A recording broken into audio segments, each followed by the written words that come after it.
అందరికీ హృదయపూర్వకమైన వందనాలు తెలియజేస్తున్నా.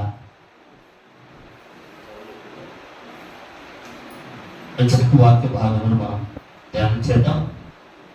ఆదికాండము 32వ అధ్యాయము 24వ వచనాన్ని మనం చూసినట్లయితే అక్కడ ఒక పోరాట యోధుడు ఉంటాడు. ఎవరంట? పోరాట యోధుడు. ఎవరితో పోరాడేటట? దేవునితో పోరాడాడట. దేవునితో పోరాడేటువంటి యాకోబు ఎలా పోరాడాడు, ఎందుకు పోరాడాడు సరే ఆలోచించాడు. ఈ వాక్యాలు మనం ఎప్పుడు వింటూ ఉంటాం, మనకు పరిచయం ఇవన్నీ కూడా. అయితే ఇప్పుడు దేవుని బిడ్డలారా, అక్కడ మనం చదివినట్లయితే చదువుతామా? 32 అధ్యాయము 24వ వచనాన్ని మనం చదువుకుందాం. యాకోబు ఒక్కడు మిగిలిపోయినట. యాకోబు ఒక్కడే మిగిలిపోయాడు. మిగిలిన వాళ్ళందరూ ఏం చేశాడట? పంపించి వేశాడు. అతనికంటే ముందుగానే పంపించి వేశాడు. ఒక్కడే మిగిలిపోయాను.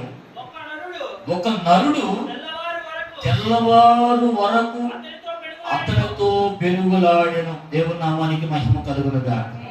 ఏం చేశాడట? తెల్లవారు వరకు ఏం చేశాడంట? అతనితో పెనుగులాడాడు. ఎలా? ప్రార్థనతో పెనుగులాడాడు. ఎంతమంది ఉన్నారంటే అక్కడ? ఒక్కడే. అందుకని అక్కడ రాయబడుతున్నమాట, యాకోబు ఒక్కడే మిగిలిపోయాను. దేవుని నామానికి మహిమ కలుగునుగా. హల్లెలూయా. దేవుని బిడ్డలారా, కొలస్సీయులకు రాసిన పత్రికలో ఎఫెసీయుల ఒక మాట చెప్తున్నాడు. 4వ అధ్యాయము 12వ వచనంలో, 4వ అధ్యాయము 12వ వచనంలో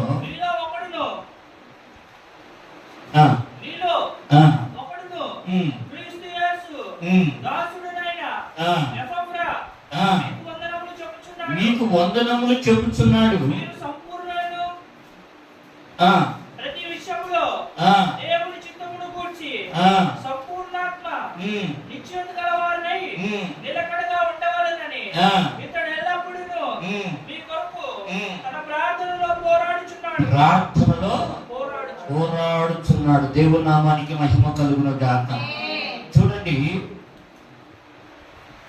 నేను చదువుతాను, మీరు నాతో కూడా వెంబడించండి.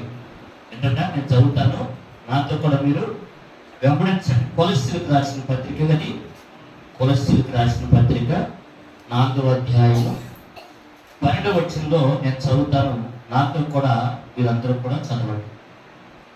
మీలో ఒకడును క్రీస్తు యేసు దాసుడనైన ఎపఫ్రా మీకు వందనములు చెబుతున్నాడు. మీరు సంపూర్ణులను, ఏంటంటే ప్రతి విషయంలో దేవుని చిత్తమును గూర్చి సంపూర్ణ ఆత్మ నిశ్చయత గలవారునై నిలకడగా ఉండవలెనని ఇతడు ఎల్లప్పుడూ మీ కొరకు తన ప్రార్థనలో పోరాడుచున్నాడు. దేవుని నామానికి మహిమ కలుగునుగా. హల్లెలూయా. ఎవరు పోరాడేది? పోరాటం ఎవరితో? దేవునితో ప్రార్థన. దేవునితో ప్రార్థన చేస్తున్నాడు, పోరాడుతున్నాడు. ప్రార్థనలో పోరాడుతున్నాడు. ప్రార్థన యొక్క పోరాటం. అదొక్కటే దేవుని బిడ్డలారా, ఒక సైనికుడు ఉన్నాడంటే శత్రువుతో పోరాడతాడు. అతను ఒక యోధుడు. ఈ రోజు ఒక క్రైస్తవుడు ఉన్నాడంటే ఏం చేయాలంటే పోరాడాలి. ఎవరితో పోరాడాలంట? దేవునితో ప్రార్థనలో పోరాడాలి. దేవుని నామానికి మహిమ కలుగునుగా. హల్లెలూయా. అందుకని ప్రియ దేవుని బిడ్డలారా, మీరు సంపూర్ణులై ఎలా ఉండాలంట? దేవునిలో సంపూర్ణులుగా ఉండాలట. ఎలా ఉండాలి? సంపూర్ణులుగా ఉండాలంటున్నాడు. ఇక్కడ రాయబడుతున్న మాట తెలుసా? ప్రతి విషయంలో దేవుని చిత్తమును గూర్చి సంపూర్ణ ఆత్మ నిత్యము గలవారునై నిలకడగా ఉండవలని. ఏ ఆత్మ అంటమ్మది? ఏ ఆత్మ అంట? సంపూర్ణ ఆత్మ. దేవుని ఆత్మ మన మీదకి దిగి వస్తే ఆత్మ మన సగం నడిపిదంట, సంపూర్ణంగా నడిపించింది. ఆ కార్యం పొందుకున్నంత వరకు కూడా ఆత్మ మన నుంచి దూరం కాదు. కనుక ప్రార్థన విషయంలో దేవుని బిడ్డలమైన మనము సంపూర్ణ ఆత్మతో నిశ్చిత గలవారి నిలకడగా ఉండవాలి. నువ్వు ప్రార్థన కొన్ని రోజులు ఏం చేస్తాంట, కొన్ని రోజులు ప్రార్థన చేస్తాం, కొన్ని రోజులు ప్రార్థన నుంచి బయటకు వెళ్తాం. కారణం ఏంటంటే పోరాడలేనటువంటి పరిస్థితి, ప్రార్థనలో ఓడిపోయే స్థితిలో ఉన్నారు ఈ రోజు అనేకులు. ప్రార్థన నిశ్చేత లేదు ఈ రోజున, ఆత్మ నిశ్చేత లేదు. అదొకటి ప్రియ దేవుని బిడ్డలారా. కనుక ప్రార్థనలో పోరాడే వారిగా ఈ రోజు ఎప్పప్రా మనకు సాక్ష్యం ఇస్తూ ఉన్నాడు. దేవుని నామానికి మహిమ కలుగునుగా. దేవుని బిడ్డలమైన మనము దేవుని రాకడలో ఎత్తబడాలి అని అంటే ఏం చేయాలంటే, అప్పటి వరకు కూడా మనం ఏం చేయాలంటే ప్రార్థనలో పోరాడాలి. పోరాడాలంటే ప్రార్థనలో నిలకడగా ఉండాలి. ఈ రోజు నిలకడ లేనటువంటి మనస్తత్వాలు అయిపోయినాయి. మనం నిలకడ లేని మనస్తత్వాలు అయిపోయి ఈ రోజున మన కలుపునే దేవుడికి అలా ఉండొద్దు. దేవుడు అలా ఉంటే మనం క్షమించడు. అర్థమవుతుందా? సాతానుడు కూడా మనకు పోటీ వస్తాడు. ప్రార్థన లేనటువంటి జీవితాలు ఏమవుతాయి అంట, కొట్టుకుపోతాయి. ప్రార్థన జీవితాలు మళ్ళైపోతాయి, కంటికి కనపడవు. కనుకనంటే దేవుని బిడ్డలకు రాయబడుతున్న మాట ఏంటంటే, ఇతడు ఎల్లప్పుడూ మీ కొరకు తన ప్రార్థనలో పోరాడుతున్నాడు. నువ్వెవరి కొరకు ప్రార్థనలో పోరాడుతున్నావు? యేసుక్రీస్తు వారి లోకానికి ఎందుకు వచ్చాడట? సర్వలోక మానవాళి పాప పరిహారార్థమై బలిగా తను అర్పించుకోవడానికి వచ్చాడు. మరి యేసుక్రీస్తు వారు నమ్ముకున్న నీవు ఎవరి కొరకు అర్పించుకుంటున్నావు ఈ రోజున నీ హృదయాన్ని? ప్రతి పరిస్థితిని కూడా ప్రార్థన కొరకు మలుచుకోవాలి. ప్రతి సమయాన్ని కూడా దేవుని కొరకు మలుచుకోవాలి. ప్రతి సమయాన్ని, ప్రతి పరిస్థితిని కూడా, ప్రతి ఏంటంటే ఆలోచన విషయంలో కూడా నువ్వు దేవుని దగ్గరకు రావాలి, ప్రార్థించడానికి, పోరాడడానికి. దేవుని నామానికి మహిమ కలుగునుక. హల్లెలూయా. చదవండి ఎఫెసీయులకు రాసిన పత్రిక 6వ అధ్యాయము. ఎఫెసీయులకు రాసిన పత్రిక 6వ అధ్యాయము 12వ వచనం. మనం ఎవరితో పోరాడుతున్నామంట? ఏలయనగా మనము పోరాడునది శరీరులతో కాదు కానీ ప్రధానులతోనూ అధికారులతోనూ. ఒకసారి ఆలోచించండి. ఈ రోజున ఎవడైనా మనకు అన్యాయం చేశాడా, ఒకవేళ మన మీద నిందలు వేశాడా, మన మీద అబద్ధాలు ఆడాడా, ఇదంతా కూడా శరీర సంబంధమైన వాటి వీళ్ళతో మనం పోట్లాడాల్సిన పని లేదు. ఎందుకంటే ఇవన్నీ మన జీవితాలు ఎప్పుడో జరిగిపోయినాయి. వాటన్నింటి కూడా విడిచిపెట్టి వచ్చేసాం మనం సపరేట్ గా. ఈ లోకం మంది కాదు, ఈ లోకాశలు నాకు వద్దని వదిలిపెట్టి వచ్చేసాం మనం. అయితే ఇప్పుడు పోరాడేది మనం ఎవరితో? మన శరీరంతో కాదట. అక్కడ రాయబడుతున్న మాట ఏమో తెలుసా? ప్రధానులతోనూ. అమ్మ ఏ ప్రధానులు అంటే ఇప్పుడు ఇప్పుడున్నటువంటి ప్రధానులు ఎలా ఉన్నారట?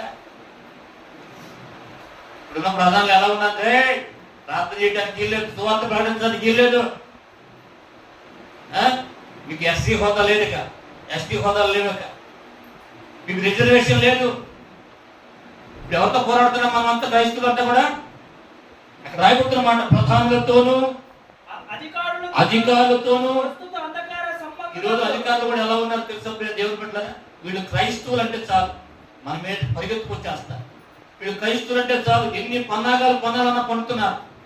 వీళ్ళు క్రైస్తవులు అంటే చాలు మంది మార్పులతో వచ్చేసేస్తారు మీదకి, సంఘాల మీదకి, సేవకుల మీదకి. అదొద్దు దేవుని బిడ్డలారా, ఒకసారి ఆలోచించండి.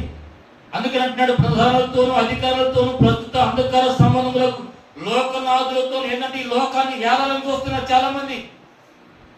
కానీ దేవుడి లోకాన్ని ఏరి అధికారం ఎవరు కూడా ఎవరా? అదవుతున్నా ఎవరైనా 5 సంవత్సరాల పాటే కానీ ఎక్కువ వెళ్తారు. ఒకవేళ ఎక్కువ వేలు అంటే దేవుడి చిత్తంలో ఏదో ఉన్నట్టు అర్థం. దేవుడి నామానికి మహిమ కలుగునుగా. హల్లెలూయా.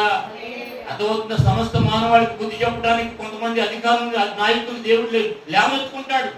లేవనెత్తుకుని ఆరిపోయినటువంటి ఈ క్రైస్తవులను కూడా ఏం చేస్తాడంటే పరిశుద్ధాత్మ చేత అభిషేకించి పురికొలుపుతాడు. మట్టి కణాల వలె క్రైస్తవులు మార్చడానికి కొన్ని వ్యతిరేకతని కలగజేస్తారు. దేవుడి నామానికి మహిమ కలుగును గాక. ఈ రోజున ప్రియ దేవుడి బిడ్డలారా, నీ కుటుంబంలో నీకు వస్తున్నటువంటి కొన్ని వ్యతిరేకతలు బట్టి ఈ రోజున ఆరిపోతున్నావా, నువ్వు రోజు రోజు తేజుతున్నావో ఒకసారి ఆలోచన చేసుకో. అగ్ని చేత మండించబడాలి. పరిశుద్ధాత్మ అగ్ని చేత మండించబడుతూ ప్రార్థనలో పోరాడుతూ ఒక్కొక్క అధికారి గురించి ప్రార్థన చేస్తూ ఉంటే ఎత్తబడి చేయి సైతం తెచ్చబడాలి. ఆమేన్. అలా ఉండాలి క్రైస్తవుడు అంటే. నిజ క్రైస్తవుడు పోరాటం అంటే అలా ఉండాలి. దేవుని నామానికి మహిమ కలుగునుగా. హల్లెలూయా. అందుకని ప్రియ దేవుని బిడ్డలారా అక్కడ అంటున్నాడు, ఏమంటున్నాడంటే ప్రియ దేవుని బిడ్డలారా, ఆకాశ మండలం నుండి దురాత్మల సమూహంతో ప్రార్థన చేసి వెళ్ళిపోతున్నారు. ఏదో నామకార్థం వెళ్ళి వస్తా పోతా ఉన్నారు. ఈ నామకార్థం ప్రార్థన వాడు జయించలేదు. అర్థమవుతుందా?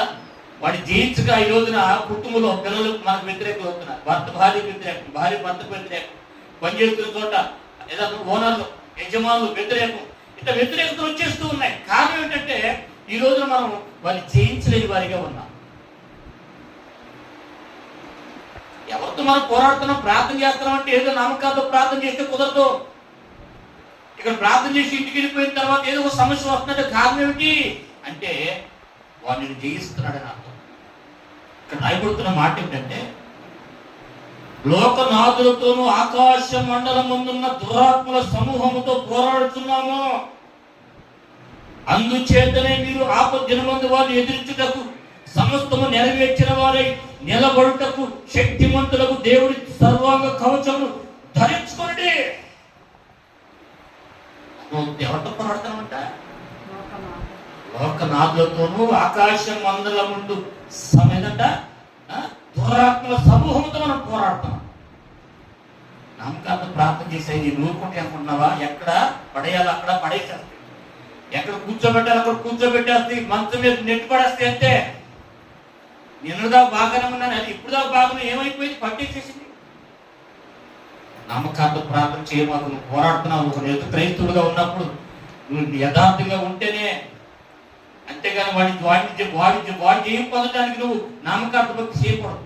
వాడిని జయించడానికి, వాడి మీద జయం పొందుకోవడానికి నువ్వు ప్రార్థన చేయాలి, పోరాడాలి తప్ప నామకార్థ ప్రార్థన చేస్తే వాడు మనతో చేస్తాడు. కనుక మనము పోరాడే వారిగా ఉండాలి. పోరాడే ఎవరంటే ఒక సైనికుడు, ఒక యోధుడు, ఒక ప్రార్థనాపరుడు, ప్రార్థనా సైనికుడు ఎలా ఉండాలంట? పోరాడే వ్యక్తిగా ఉండాలి. ఎలా పోరాడాలంట? ప్రార్థనలో పోరాడాలి. దేవుని నామానికి మహిమ కలుగునుగా. హల్లెలూయా, హల్లెలూయా. చూడండి ప్రియ దేవుని బిడ్డలారా, ఒక యాదవుల కుటుంబం ఇక్కడే పుట్టకోట దగ్గర ఒక యాదవుల కుటుంబం అంట. అక్కడ వారందరూ కూడా యాదవులే. ఈ కుటుంబం ఉంటే దేవుని నమ్ముకుంది. దేవుని నమ్ముకుంటే ప్రియ దేవుని బిడ్డలారా, వారికి నీళ్లు ఇవ్వనన్నారు. నీళ్లు ఇవ్వనంటే వారు ప్రార్థన చేశారట. ప్రార్థన చేస్తే అందరూ అంటే అపహాస్యం చేశారు. రే, మన దేవుడు కృష్ణుడు రా, మన దేవుడు ఎవరంట? యాదవుడు కృష్ణుడు మన దేవుడు. పోయి ఆ గొర్రెలు కాసుకునేవాడు దేవుడు అంట ఏంటని చెప్పేసి ఆ కుటుంబాన్ని ఏలేసేసారంట. ఆ కుటుంబాన్ని ఏలేస్తే ఆ కుటుంబానికి నీళ్లు ఇవ్వటానికి దిక్కు లేదు. అదవుతున్నా, నీళ్లకు వస్తే ఒప్పుకోవాలి, ఏలేసేసారు. ఇంకా రావడానికి లేదు. వీళ్ళు కూడా పౌరుషం కలిగిన వాళ్ళే, ఎందుకంటే అందరూ ఒకటే కదా మనదాకా.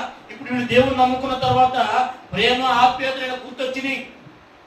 దేవుళ్ళో మెదులుతూ ఉన్నారు, దేవుళ్ళో ఎదుగుతూ ఉన్నారు, దేవుళ్ళో పోరాడుతూ ఉన్నారు, ప్రార్థనతో పోరాడుతున్నారు. నువ్వు ప్రార్థనలో పోరాడినప్పుడు అనేకమైన వ్యతిరేకత వస్తాయి, అనేకమైన శోధనలు వస్తాయి, రకరకాలటువంటి ఏదంటే నిందలు వస్తూ ఉంటాయి. అలాంటప్పుడు నువ్వేం చేయాలో తెలుసా? ఇంకా పోరాడాలి. నువ్వు పోరాటం నేర్చుకున్నావు కనుక, నువ్వు పోరాటంలో ఒక యోధులుగా ఉన్నావు కనుక వాడికి భయపడతాడు అక్కడ. అందుకని నువ్వు ఏ పూర్వకంగానన్నా ఈ ప్రార్థన నుంచి బయటకు లాక్కు వెళ్ళాలి, ఆత్మీయత నుంచి నేను దూరంగా తీసుకుని వెళ్ళాలి. ఒక నింద వేస్తేనో, ఒక అపవాదం ఇస్తేనో, నేను కొంగ తీస్తేనో, నేను మంచానికి అప్పగిస్తే, రోగానికి అప్పగిచ్చేస్తేనో నువ్వు సైలెంట్గా ఉంటావని వాడు ఆలోచన చేసి నీకు పడేంత కలం చేస్తాడు. అయినా మన పోరాటం ఆపుకోనంటే ఏం చేస్తాడు? వాడు వదిలిపెట్టి పారిపోతాడు. దేవుని నామానికి మహిమ కలుగునుగా. హల్లెలూయా. కనుక ప్రియ దేవుని బిడ్డలారా, ఆ కుటుంబంలో 2 ఆడపిల్లలు, 2 మగపిల్లలు రోజు కూడా ఉదయం పూట సాయంత్రం పూట సైకిల్కి డబ్బాలు కట్టుకుని నీళ్లు తీసుకొచ్చేవాడు. సాయంత్రం పూట వాళ్ళ డబ్బాలు తీసుకొని తిరిగి పేడ పెట్టేవాళ్ళు. వీళ్ళు దేవుని నమ్ముకున్నారని ఆ ఊళ్ళో ఉండే కొంతమంది కుర్రాళ్ళు కొంతమంది అల్లరి చేసేవాళ్ళు అనమాట. అల్లరి చేసినట్టు వాళ్ళకి ఇష్టం. అదోతిలో దేవుని పెట్టారా వాళ్ళందరూ వచ్చి దూరాన్ని నిలబడి వాళ్ళకి నిలబడిన వారి దగ్గర గెలలోకి వచ్చి కూర్చొని వాళ్ళ దగ్గర వాళ్ళతో కొన్ని మాటలు మాట్లాడటం, వీళ్ళని అసభ్యకరంగా మాట్లాడటం, చిన్న చిన్న రాళ్ళు వేసి కొట్టడం, వెళ్ళేవాళ్ళు వచ్చేవాళ్ళకి. వీళ్ళకి యేసు ప్రభు కావాల్సి వచ్చాడరా, ఆ గొర్రెలు కాసుకునే దేవుడు అంట, ఆ గొర్రెలు కాసుకునేవాడు కావాలంట అని చెప్పేసి వాళ్ళని ఆడపిల్లల్ని రాళ్ళు వేసి తల మీద కొట్టడం, నడువుల మీద కొట్టడం, పేపర్ వస్తువులను తీసిరేయటం, ఇలా చేస్తుంటే వాళ్ళు వచ్చి ఇంట్లో వచ్చి ఏడుస్తూ తల్లిదండ్రులు బాధపడుతూ ఉంటే ఏమనలేని స్థితి. ఎందుకంటే ఊరు మొత్తం ఒకటి, కుటుంబం ఒకటే ఒకటి. సేవకులు చెప్పారంట, అయ్యా మేము దేవుని నమ్ముకున్నందుకు మా కులం మమ్మల్ని ఎలేసింది. మేము దేవుని నమ్ముకున్నందుకు మా పిల్లల్ని అక్కడ ఉన్నటువంటి మగ పిల్లలు యవనస్తులయ్యా ఇబ్బంది పడుతున్నారు. పాస్టర్ గారు ఏం చేయాలనంటే ఉపవాస ప్రార్థన చేయి. దేని కొరకయ్యా? అక్కడ నీళ్లు పడాలి. ఆమె అక్కడ నీళ్లు పడాలి. ఆ ఊరు మొత్తం మిమ్మల్ని ఎలేసారు, మీ నీళ్లు ఇవ్వమని. అక్కడే దేవుడు ఓటను లేవనెత్తాడు. అక్కడ నిన్ను ఒక సాక్షిగా దేవుడు నిలబెట్టుకుంటాడు. కనుక నీ భర్త, ఎదురు కుమార్తెలు నువ్వు అందరూ కలిసి ఎన్ని రోజులు ఉండగలుగుతారని రోజు ఒక ప్రార్థన చేసుకుని, ఒక తీర్మానం చేసుకుని ప్రార్థన చేసుకుని, అవునయ్యా ఏమిటి ఎంతో ఇబ్బంది పడుతున్నాం, చాలా బాధపడుతున్నాం, శోధించబడుతున్నాం, అవమానపరచబడుతున్నాం, మేము కన్నీరు కలుస్తున్నాం, ప్రార్థన చేస్తామయ్యా. మరి మీరు ఎప్పుడు వస్తారంటే 10 రోజులు వస్తారు. ఆ రోజు మీతో కూడా నేను కూడా ప్రార్థన చేస్తాను. పాస్టర్ గారిని తీసుకొస్తాను, సంఘాన్ని తీసుకొస్తాను. 3 రోజులు ప్రార్థన పెట్టుకోండి. పర్వాలేదయ్యా. 3 రోజులు వాళ్ళు ఉపచించి ప్రార్థన చేశారు, బలమైన ప్రార్థన చేశారు. ఈ 3 రోజులు ఉపవాస ప్రార్థనలో ప్రియ దేవుడు పెట్టారా. పాస్టర్ గారు అన్నారంట, అమ్మా అయ్యా ఎదురు కుమారుని పొలుగులు తీసుకోమను, నువ్వు కూడా పార తీసుకో. 3వ రోజు ఇలాంట 3వ రోజు ప్రార్థన అయిన తర్వాత వాళ్ళు ఇచ్చిమించుకుంటే దేవుడు పెట్టారు 8 అడుగులు దగ్గరట లోతు బావి. 3వ రోజు ప్రార్థన అయిపోయిన తర్వాత సంఘస్థులు కూడా ఉన్నారంట, మట్టి తీస్తున్నారంట, పైకి పోతున్నారంట. సంఘస్థులు కూడా ఉండి ఇచ్చిమించుకుంటే దేవుడు పెట్టారా 27 అడుగులు తవ్వేసరికి అంట ఇచ్చిమించుగా 27 అడుగులు కావాలంటే ఎన్ని రోజులు పట్టింది తెలుసా? 2 వారాలు పట్టింది. 3 రోజులు మొదలు పెట్టారు, 2 వారాలు పట్టింది. 2 వారాల తర్వాత వాళ్ళు తవ్వేసి ఎటువంటి వెళ్ళిపోయి వీళ్ళు ఆ రోజు రెస్ట్ తీసుకున్నారు. సాయంత్రం పూట తవ్వకం అయిపోయిన తర్వాత రెస్ట్ తీసుకున్నారు. రెస్ట్ తీసుకున్న తర్వాత నీళ్ళన్నీ కూడా పై వచ్చేసి అంటే వాళ్ళకి తెలియదు. నిద్రపోయి పొద్దునే లేచారు, ఉదయాన్నే లేచారు అన్నమాట.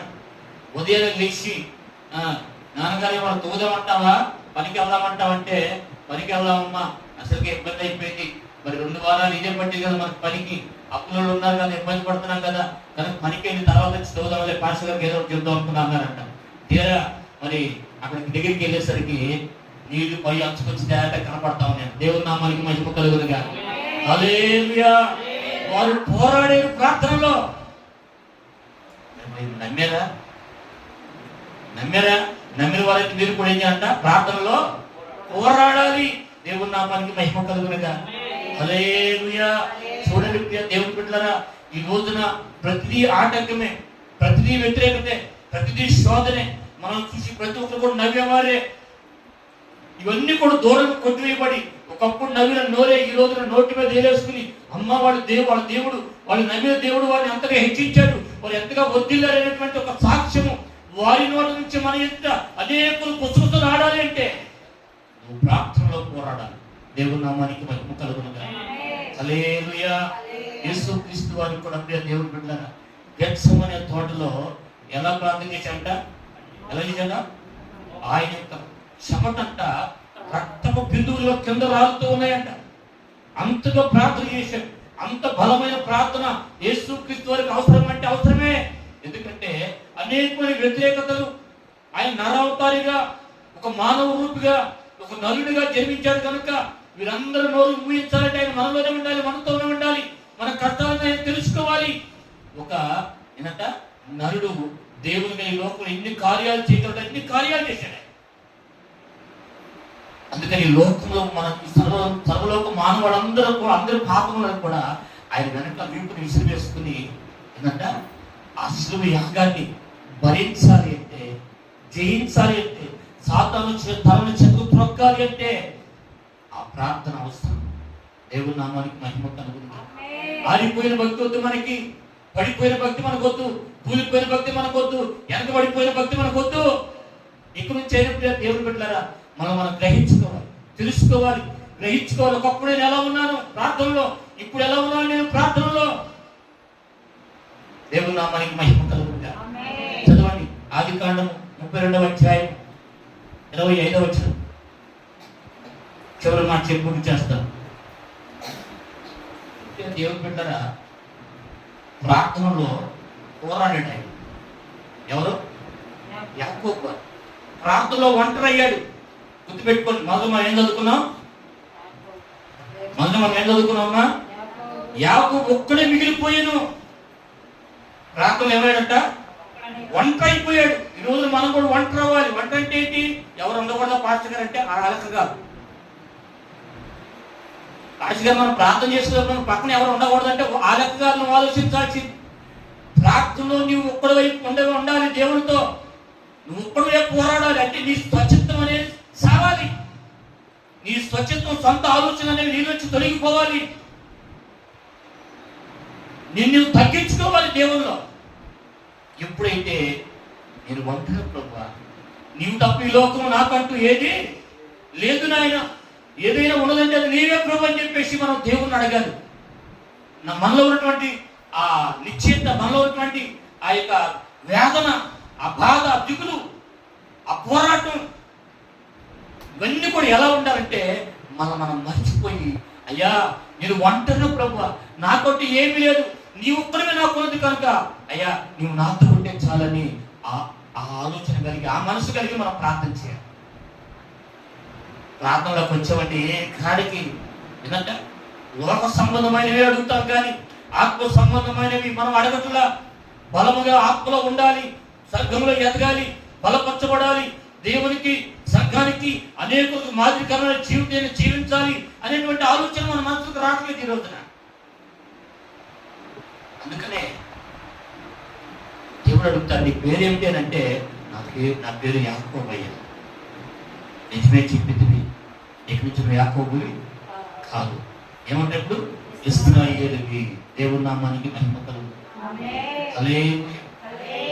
ఎందుకో తెలుసు దేవుడు పెట్టారా, దేవునితో పోరాడినప్పుడు సుచిత్తాన్ని వదిలిపెట్టాడు, బలాన్ని వదిలిపెట్టాడు, దేవునితో పోరాడాడు, దేవుల్లో పోరాడాడు, ప్రార్థనలో పోరాడాడు, ఆత్మను పొందుకున్నాడు, అభిషేకం పొందుకున్నాడు, బలమును పొందుకున్నాడు, శక్తిని పొందుకున్నాడు.